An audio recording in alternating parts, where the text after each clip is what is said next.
Olá, a graça e a paz de Cristo Jesus, o nosso Senhor, seja com todos os nossos amados amigos e irmãos que nos veem aqui por este canal toda semana.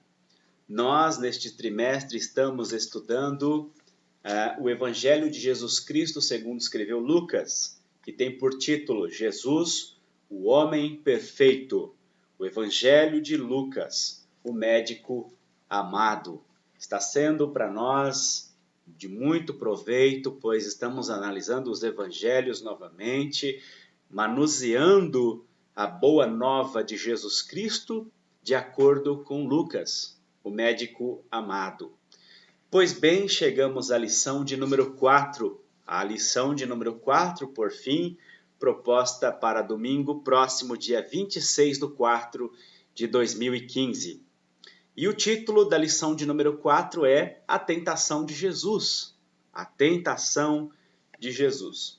O texto áureo se encontra na carta aos Hebreus, capítulo 4, e o versículo de número 15, que diz o seguinte: Porque não temos um sumo sacerdote que não possa compadecer-se das nossas fraquezas, porém um que, como nós, em tudo foi tentado, mas sem pecado. Glória seja dada a Deus, porque o versículo já diz que ele em tudo foi tentado, porém sem pecado.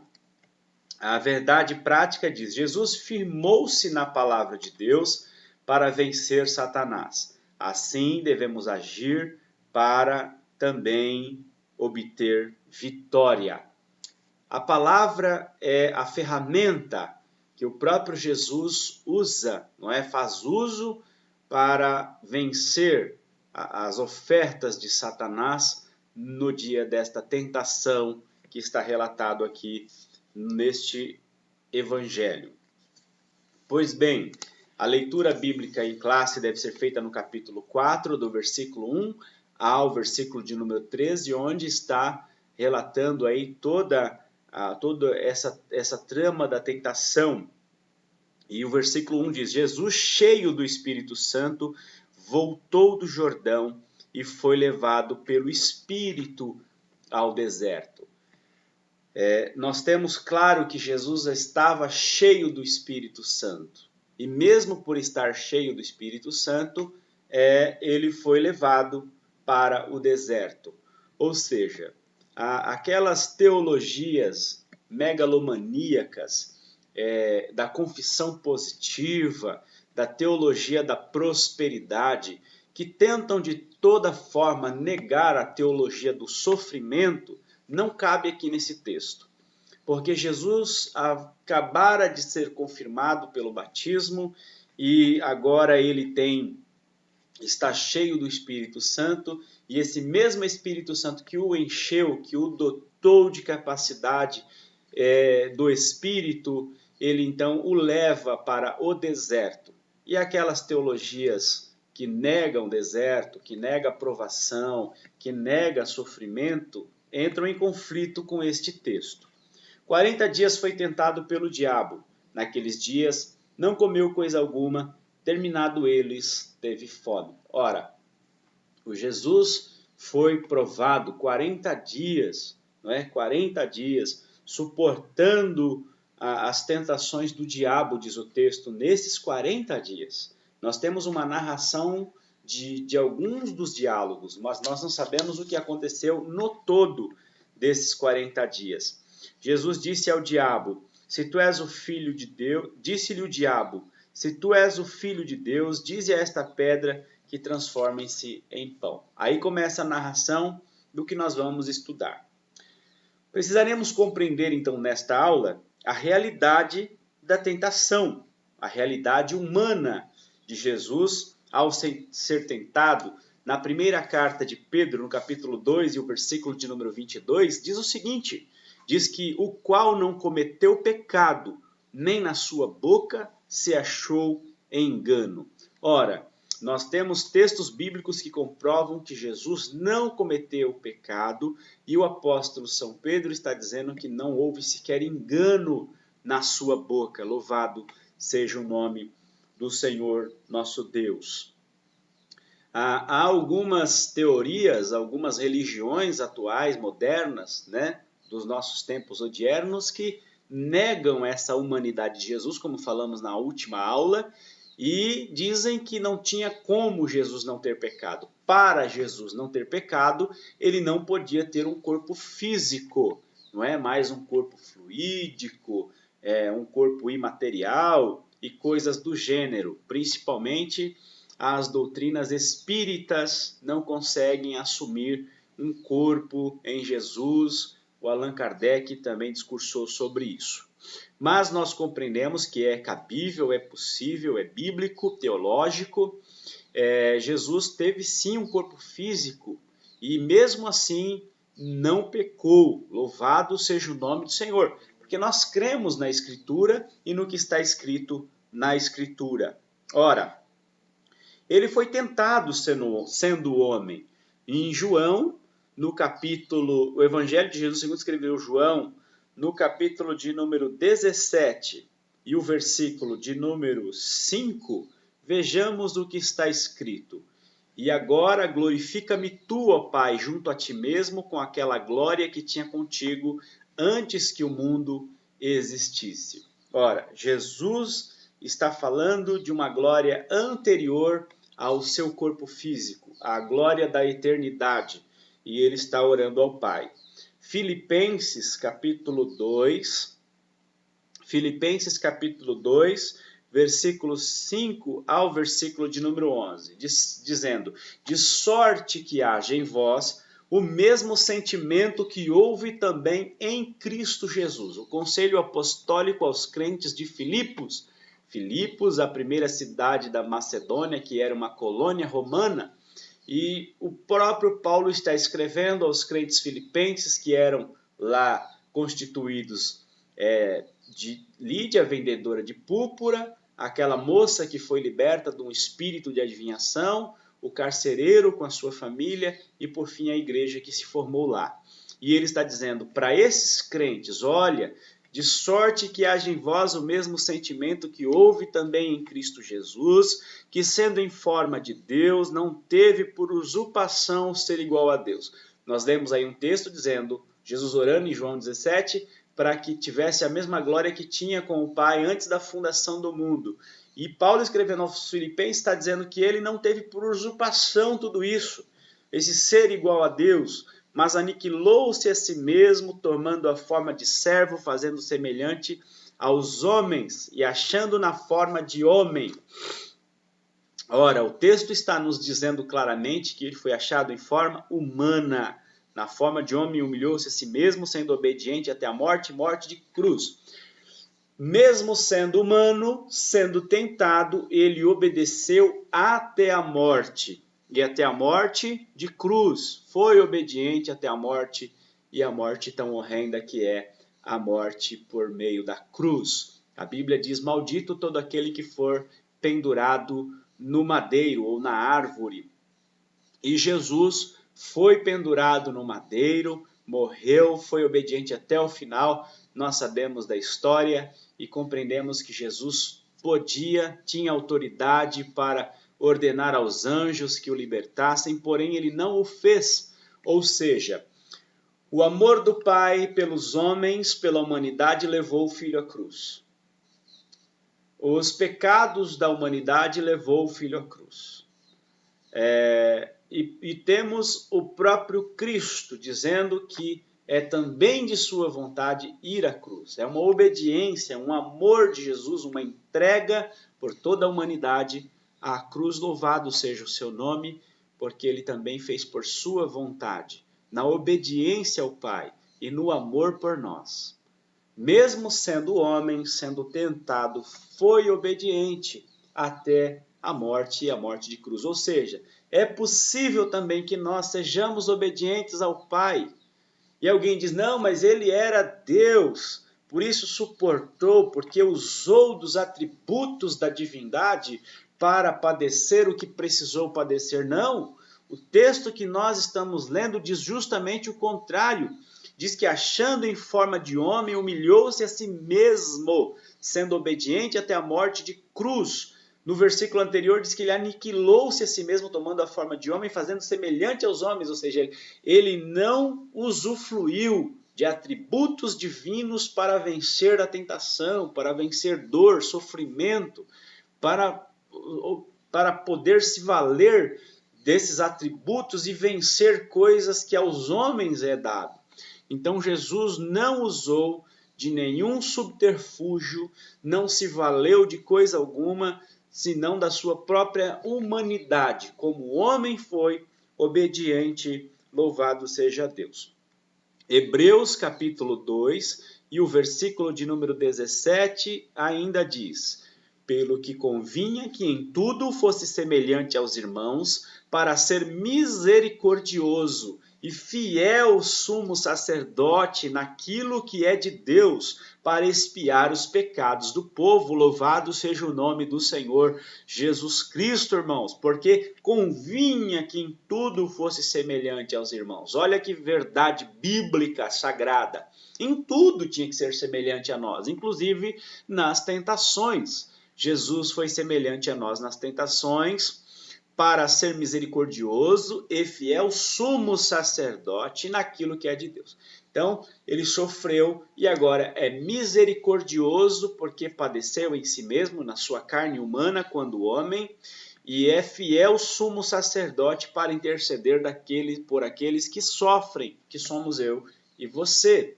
Jesus entende o nosso sofrimento porque suportou tudo na sua carne.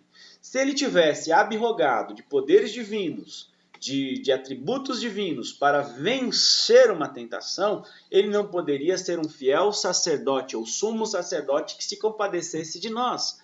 Nós, num momento de tristeza, poderíamos dizer: Deus não sabe o que eu estou passando, não sabe o que eu estou sentindo, porque Ele é Deus Todo-Poderoso, não pode se dar a sofrimento, se quer imaginar a dor do meu coração. Isso não é verdade.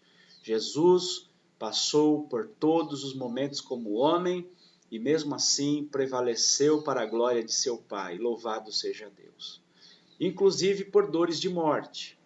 Quando Jesus recebe a notícia de que havia acabado de morrer, ou de forma trágica, o seu primo João Batista, decapitado, não é? Estamos aí vendo na mídia os cristãos coptas lá do Egito sendo decapitados e as famílias estão sofrendo, e alguém pode dizer: mas Jesus nada tem que ver com isso.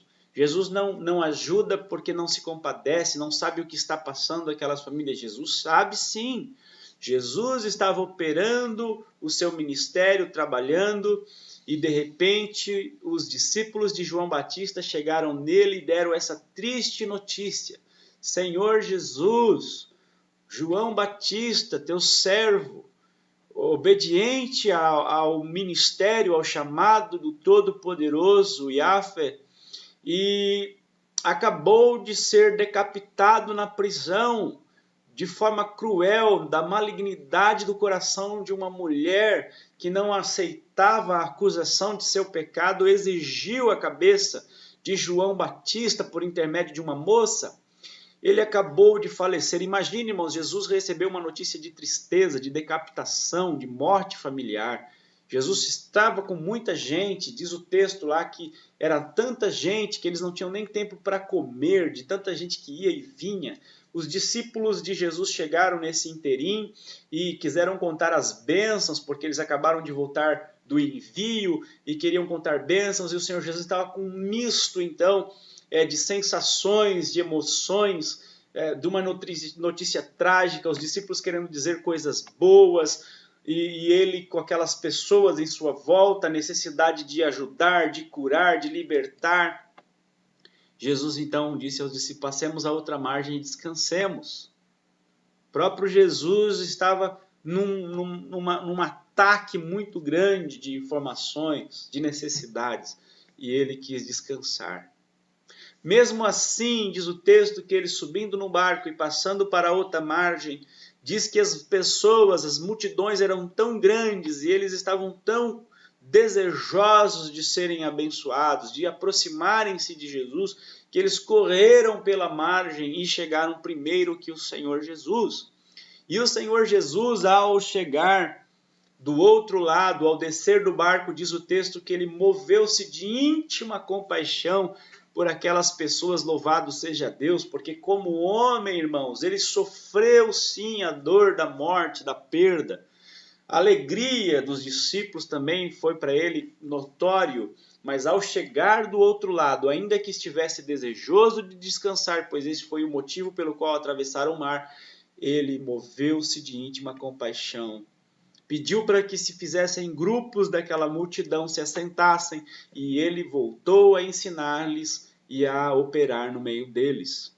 Ora, Jesus mostra com isso o quê? Que ele é poderoso para nos ajudar nos momentos de tentações, no momento de sofrimento, no momento de fraqueza, de cansaço. Vejam bem esse texto e os irmãos perceberão que o milagre da multiplicação que ocorre aí, ocorre num momento de fraqueza deles, num momento de tristeza, num momento de fome. Eles estão com fome, diz o texto que eles não tinham tempo de comer, tanta gente era que vinha que eles não tinham tempo nem para comer. E Jesus então convida os discípulos a dar a este povo o que comer. Dai-lhes vós mesmos algo para comerem. Eles não têm necessidade de partir, não despeçam a multidão. Vocês podem alimentá-los. Jesus exige dos discípulos a fazer algo, sendo que eles é que também estão com fome. A tarde se aproximava, já era tarde, não tinha lugar perto para comer, e mesmo assim Jesus os desafiou a sair da própria necessidade para suportar e sustentar os que também tinham necessidades. Então Jesus nos dá uma grande lição de que é possível sim nós vencermos as tentações, as fraquezas, o cansaço, e sermos instrumentos de Deus e vermos a glória da multiplicação de Deus ainda que em nossa fraqueza, porque Paulo vai ouvir isso da parte de Deus. O apóstolo Paulo vai dizer, porque o meu poder se aperfeiçoa na sua fraqueza, louvado seja o nome do Senhor. Nós então encontramos aí, convinha que em tudo fosse semelhante aos irmãos, para ser misericordioso, fiel sumo sacerdote naquilo que é de Deus, para expiar os pecados do povo. Hebreus 2:17. Temos ainda capítulo 4 e o versículo 15. 4:15 da mesma carta aí aos Hebreus. Porque não temos um sumo sacerdote que não possa compadecer-se das nossas fraquezas, porém um que como nós em tudo foi tentado, mas sem pecado. Louvado seja Deus. É o texto áureo que nós lemos, não é? Ele é sumo sacerdote, pode se compadecer, sim, porque ele sofreu o que nós sofremos. 1 Coríntios capítulo 10, versículo 13. Primeira carta de Paulo aos Coríntios, capítulo 10 e o versículo de número 13, diz o seguinte: não veio sobre vós tentação senão humana, mas fiel é Deus que vos não deixará tentar acima do que podeis. Antes com a tentação dará também o escape para que a possais suportar. Tentação é humana, não é? Mas fiel é Deus. Deus pode nos dar, né? Ele pode nos dar e realmente, de fato, nos dá escape. Ele não nos permite ser tentado acima daquilo que nós podemos, não é? Ele nos dá o escape no momento exato para suportarmos. Se não fosse assim, irmãos, estaríamos perdidos. O Senhor é quem nos dá para vencermos. Na verdade, Lucas diz que Jesus, o propósito de Jesus é vir desfazer as obras do diabo. E Jesus faz isso, com a oração, com a palavra, andando no Espírito. Nós também vencemos orando com a palavra e vivendo em Espírito. Eu costumo dizer o seguinte, quando há um conselho lá em Josué capítulo 1, versículo 8, não te aparte de tua boca o livro desta lei. Bom, que eu entendo que Deus não está apenas mandando Josué ler a palavra, meditar na Torá. Ele diz que não é para sair da boca. Não te aparte da tua boca o livro desta lei. Ou seja, é muito mais do que ler. É ler, se envolver com o que você está lendo e trazer para dentro de você, para a sua vida, ao ponto daquilo que você lê, daquilo que você estuda acerca da palavra, se torna a sua fala, se torna a sua conversa, o seu diálogo, o nosso diálogo, a nossa conversa, a nossa palavra. A nossa fala seja bíblica, a nossa conversa seja bíblica, o nosso discurso seja bíblico, seja cristocêntrico, seja bibliocêntrico. Tudo o que falarmos, fazermos, por ação ou pensamento, glorifique a Deus. Os nossos comportamentos estejam unidos pela palavra de Deus. É isso que está escrito lá. Já conversou com uma pessoa que é bíblica? É diferente.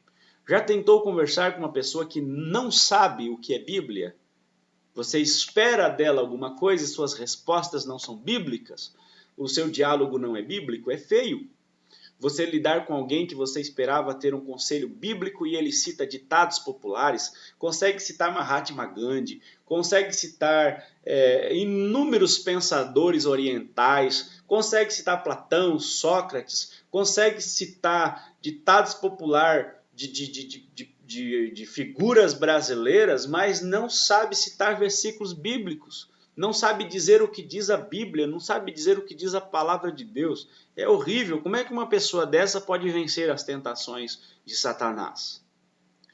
Porque uma coisa é a pessoa não poder e outra coisa é podendo não fazendo, não é? Pessoas que já eram para ser mestres dos apóstolos e ainda precisam ser ensinadas aí nos velhos rudimentos. Devemos ter aí total atenção com relação a isso.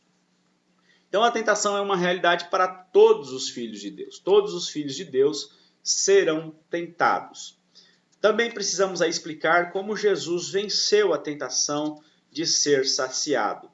Essa tentação de ser saciado é o que acontece aí no capítulo 4. Na sutileza da tentação, não é? Que foi usada na esfera dos apetites. Vamos ver Lucas 4 e 34, ver o que é que diz. Lucas, capítulo 4 e o versículo de número 34. Está escrito dizendo,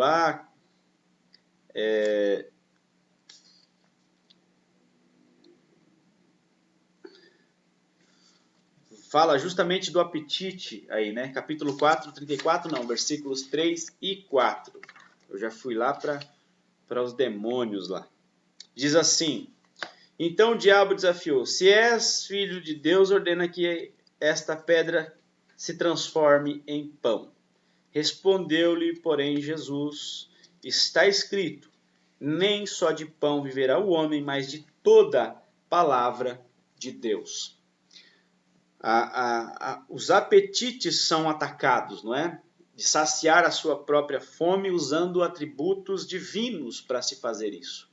Ele quer testar Jesus, já que Jesus vai iniciar o seu ministério, ele está pondo em dúvida Jesus sobre quem ele é, sobre seu chamado, e ele quer testar isso fazendo milagre. Faz um milagre aqui com essa pedra, vamos ver se realmente você está disposto a cumprir seu ministério. Vamos ter uma provinha aqui antes, não é? Para saber se realmente é isso. Também tem a questão da gratificação pessoal, não é? Ver as coisas apenas para uma gratificação pessoal torna-se pecado, não é? Fazer de forma que só satisfaça o homem, só o homem comum é pecado. Nós entendemos que as coisas espirituais são mais necessárias do que aquelas que só podem suprir nossas necessidades pessoais.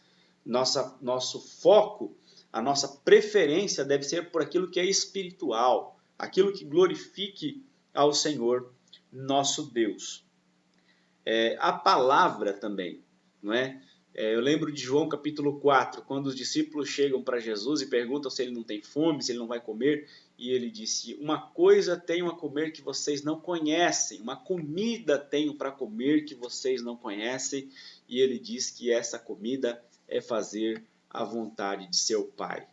Jesus estava se alimentando de um alimento que é maior nós também precisamos nos alimentar deste alimento maior, que é fazer a vontade do Pai. A nossa vida deve estar voltada, moldada para a glória do Senhor eterno Deus. Tudo deve girar para a glória de Deus, deve focar a glória de Deus. Tudo o que for fazer, disse o apóstolo Paulo, quer comais, quer bebais, quer façais qualquer coisa, faça tudo para a glória do Senhor Deus. Então, deve ser isso. Essa deve ser a nossa maior motivação, mais do que a glorificação pessoal, a gratificação pessoal aí. Jesus foi tentado a satisfazer sua necessidade de ser saciado. Então, o que Satanás queria dizer para ele é: não importa nada do que Deus está planejando para você, o ministério que você está por iniciar, o importante mesmo é saciar sua vontade. Se satisfaça aqui agora, rapaz. Pedra, transforma em pão e está saciado, está resolvido. Tem coisa melhor do que você matar a fome enquanto você está com fome? Resolva isto aqui agora. Abandone essa história de ser obediente a Deus, de esperar Deus vir te saciar, de ficar esperando vir do céu. Isso é conto de fada, essa história da carochinha e tal, tal, tal. E aí Jesus o vence mais uma vez pela palavra. Precisamos também saber que Jesus venceu a tentação de ser celebrado. Não é? Temos aí no texto isso daí. Ele passou por essa tentação de ser celebrado. No capítulo 4, o versículo 5 e 8 diz: o diabo, levando a um alto monte, mostrou-lhe no momento de tempo todos os reinos do mundo. E disse-lhe o diabo: dar-te-ei a ti todo este poder e esta glória, porque a mim me foi entregue e dou a quem eu quero. No versículo 6 nós temos aí claramente que Jesus não contestou isso que ele disse por fim, que tudo era dele, que estava com ele. Então Jesus não contestou isso, não é? Nós percebemos isso daí. Muito pelo contrário, nós vemos Jesus afirmando.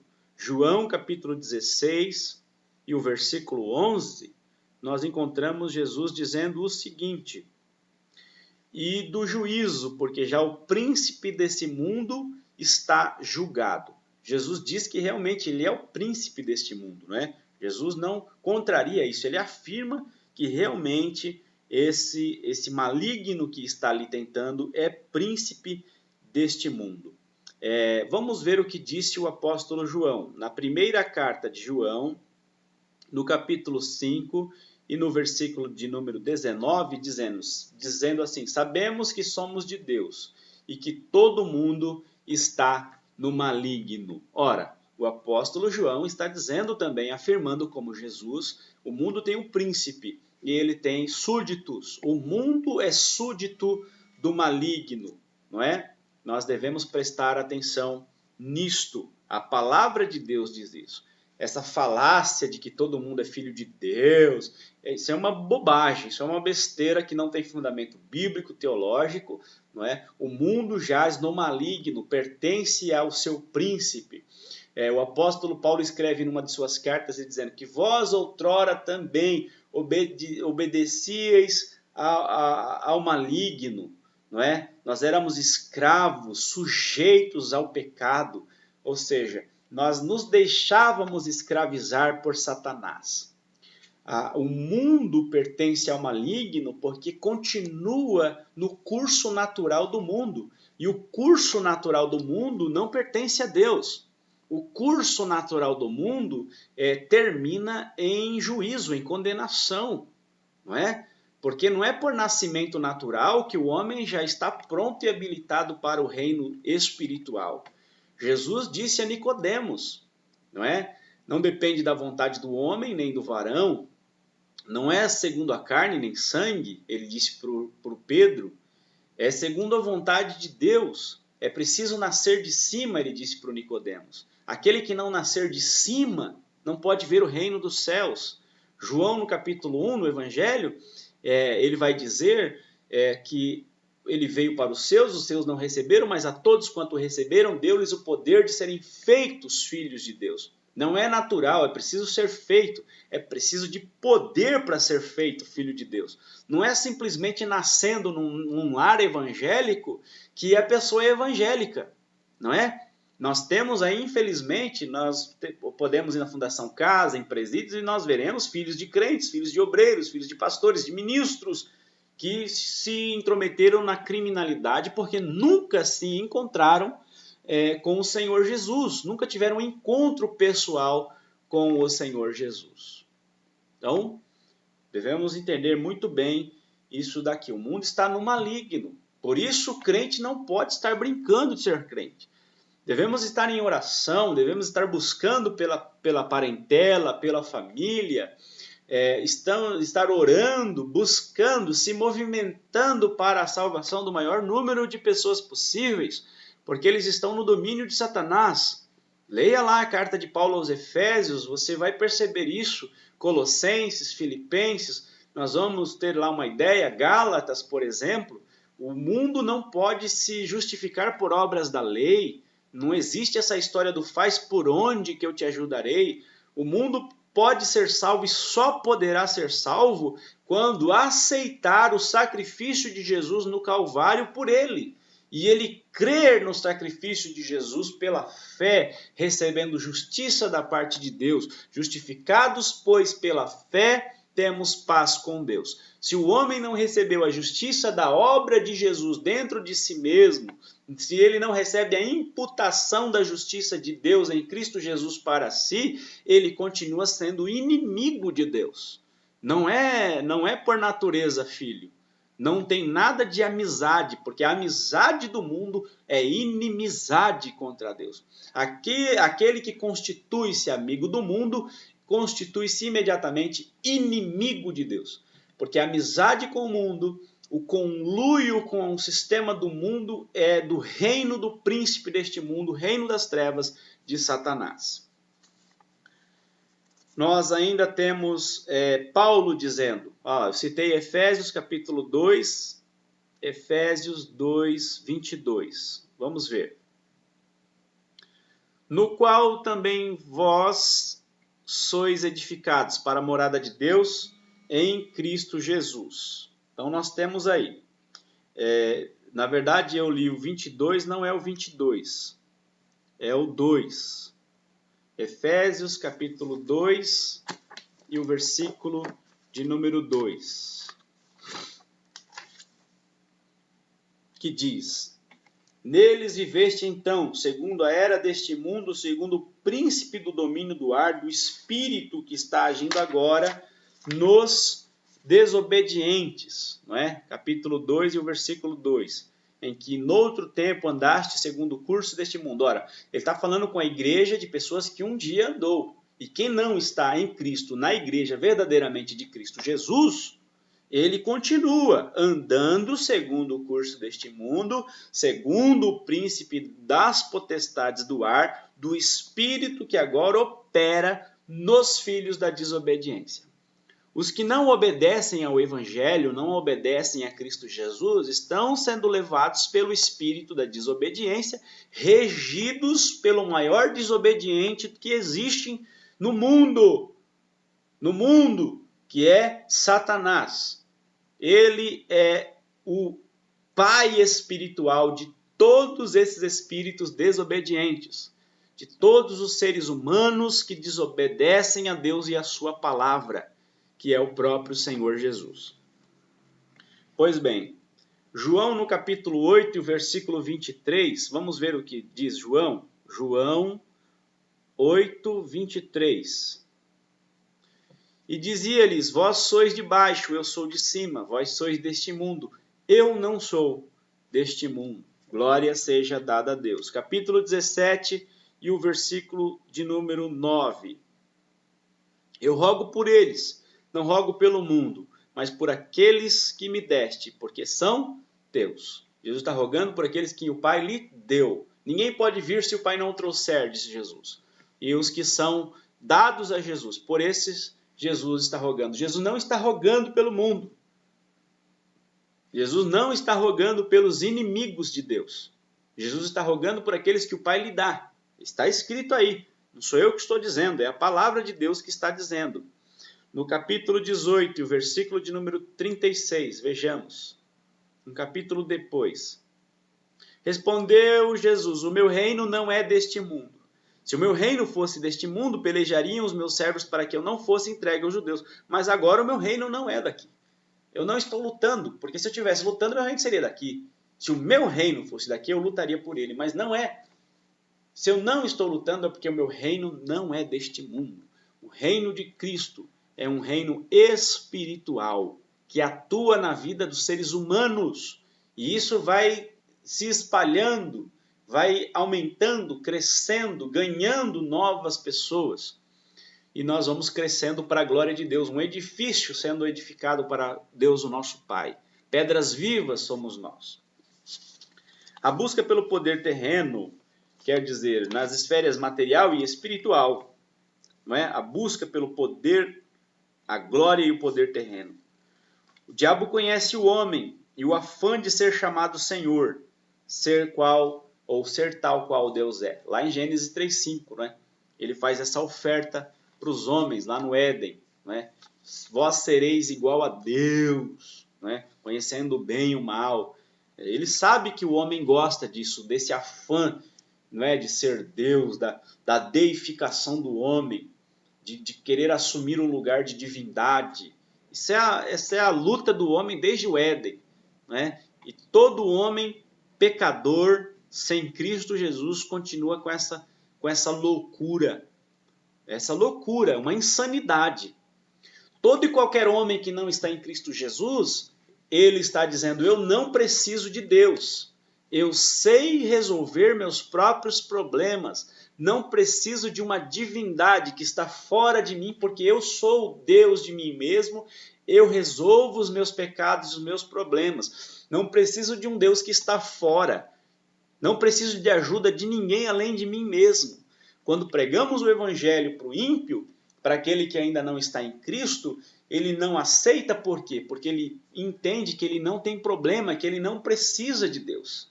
Ele sabe se virar sozinho. E se lemos a palavra, explicamos que o pecado existe e realmente está levando ao inferno, mesmo assim ele não aceita o evangelho. Se não fosse assim, as pessoas não estariam dentro agora de suas casas cometendo essa loucura de achar de que nada está acontecendo, que a Bíblia não está dizendo o que está dizendo e que o Apocalipse não está condenando quem está condenando.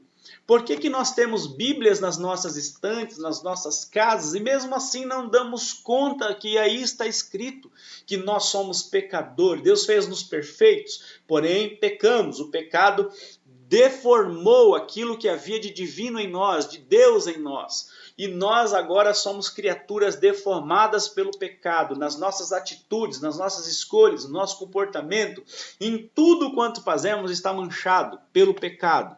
E que Cristo veio para morrer justamente por causa disso, para nos libertar do poder do pecado que nos escraviza e nos leva para a morte. E ele veio para fazer isso no nome de seu Pai, na obra de seu Pai, no poder e na glória do Pai.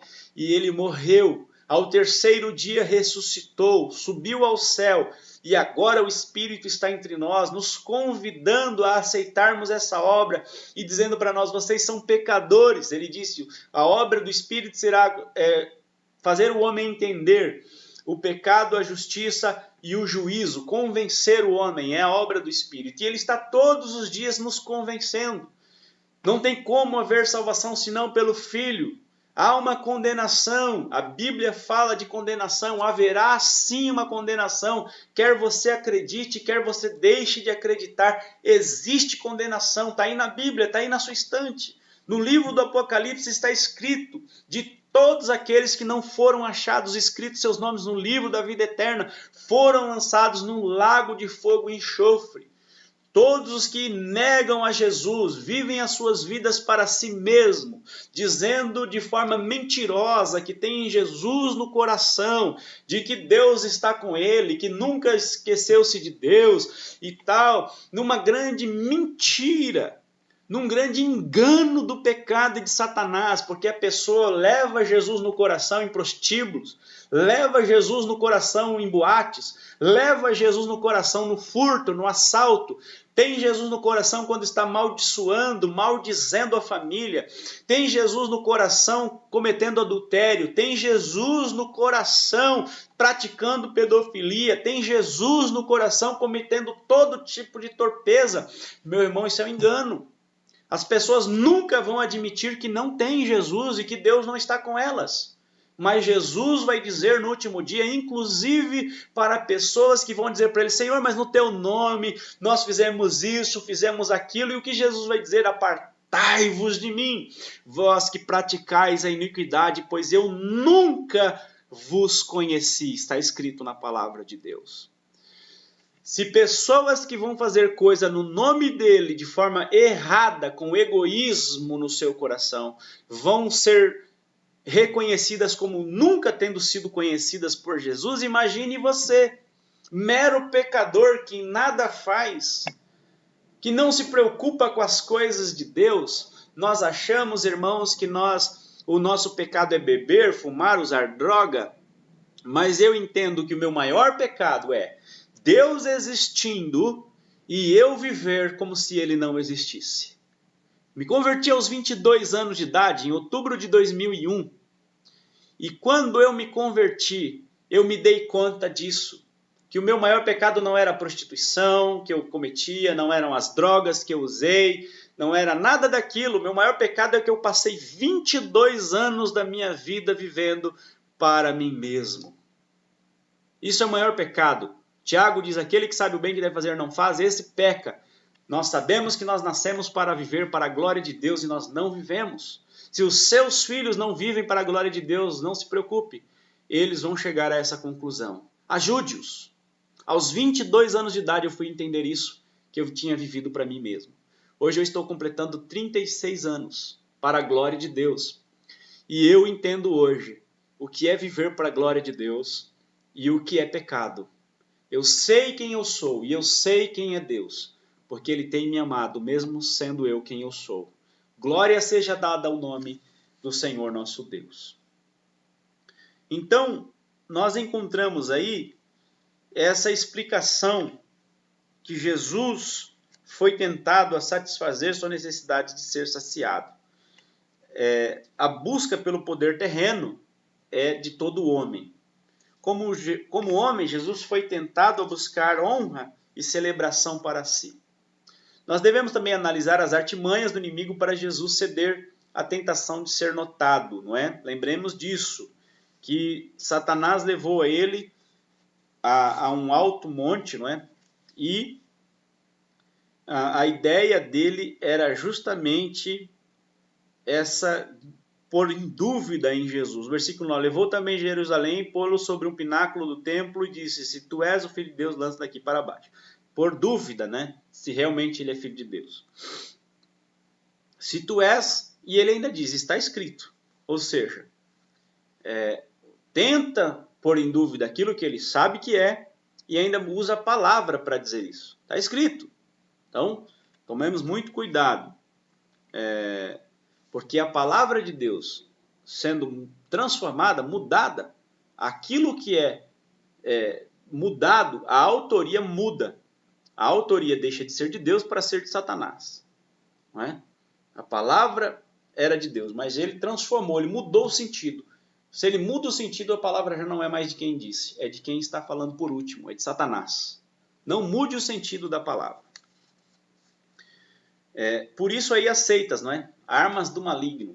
Essas seitas que colocam palavras de profetisa em pé de igualdade com a inspiração bíblica, seita. Artimanha de Satanás. Qualquer seita que tire a divindade, diminua a divindade de Jesus, seita. Qualquer grupo religioso que tira a salvação pela graça por meio da fé, seita. Qualquer grupo religioso que tente colocar qualquer acréscimo para a salvação, além da fé em Jesus, é seita. Salvação é pela graça por meio da fé em Cristo Jesus. A justificação é pela fé somente e ninguém será justificado senão pela fé em Cristo Jesus. Toda e qualquer coisa que foge disso é seita. É mentira arma e ferramenta de Satanás, seja quem for. Pode ser um nome mais bonito, pode ter tradição, pode ter séculos, pode ser cheia de membros, pode fazer grandes congressos, não interessa. A palavra de Deus é que nos salva. Paulo disse a Timóteo que desde pequeno sabe as sagradas escrituras que podem te fazer apto para a salvação. A palavra de Deus nos salva, de uma salvação por Cristo Jesus nosso Senhor, sem necessidade de nenhum acréscimo a isso.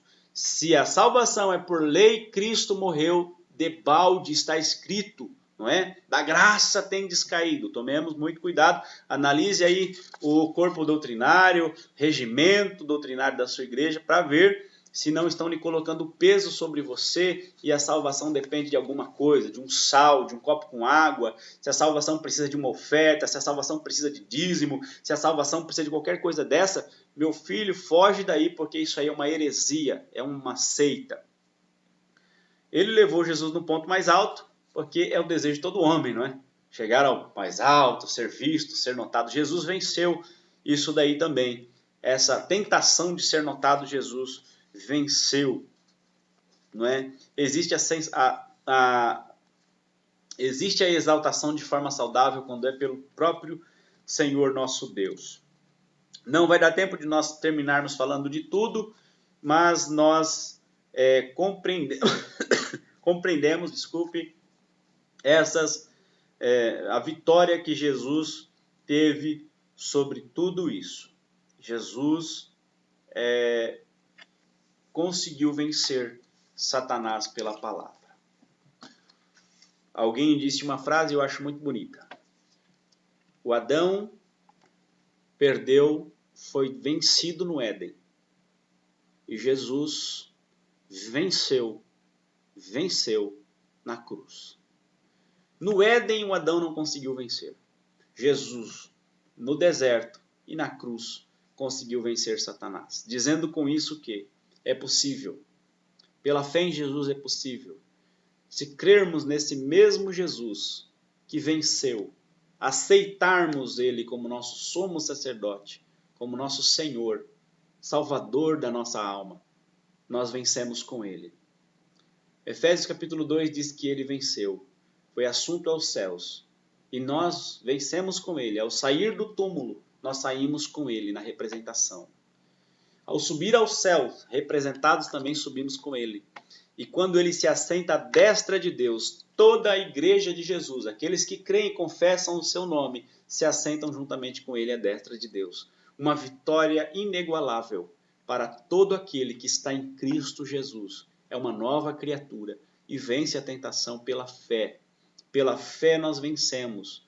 Pela fé, meus irmãos, nós rejeitamos aquilo que o homem natural não rejeitaria. Pela fé nós aceitamos aquilo que glorifica a Deus, ainda que para o mundo isso pareça uma grande insanidade, uma loucura. Ainda que para os amigos do escritório seja um ato de rebaixamento você negar as tentações da secretária, das mulheres, você que é homem, ou o inverso, para aquela que é mulher, você vencer pode parecer uma loucura para os amigos, num mundo caído como o nosso, onde a promiscuidade está tomando conta. Lembre-se que você está fazendo isso para a glória de Deus. O Senhor merece. Você permanecer com a sua família, você continuar louvando a Deus pela sua vida honesta, isso glorifica a Deus. Você está vencendo a tentação. Deus continue lhe ajudando, lhe abençoando. A você, meu irmão, minha irmã, que já há anos está vencendo a tentação, há anos vem se desvencilhando do mal, fugindo da aparência do mal, e nisso tudo Deus está sendo glorificado na sua vida. Aguente firme, porque mais um pouquinho de tempo, o que há de vir virá e não tardará. Daqui a pouquinho nós vamos nos encontrar com Ele em glória. Louvado seja o nome do Senhor. E tudo o que nós sofremos aqui será comparado em nada, será reputado por nada, perto da grandeza, da glória que nós vamos herdar juntamente com o Senhor Jesus. Deus continue lhe abençoando, uma ótima aula, um ótimo domingo para você, a sua classe e a congregação que o irmão congrega ou dirige. Deus continue lhes abençoando em nome do Senhor Jesus. Até a próxima, se o Senhor Deus nos permitir, em nome de Jesus. Amém. Tchau, tchau.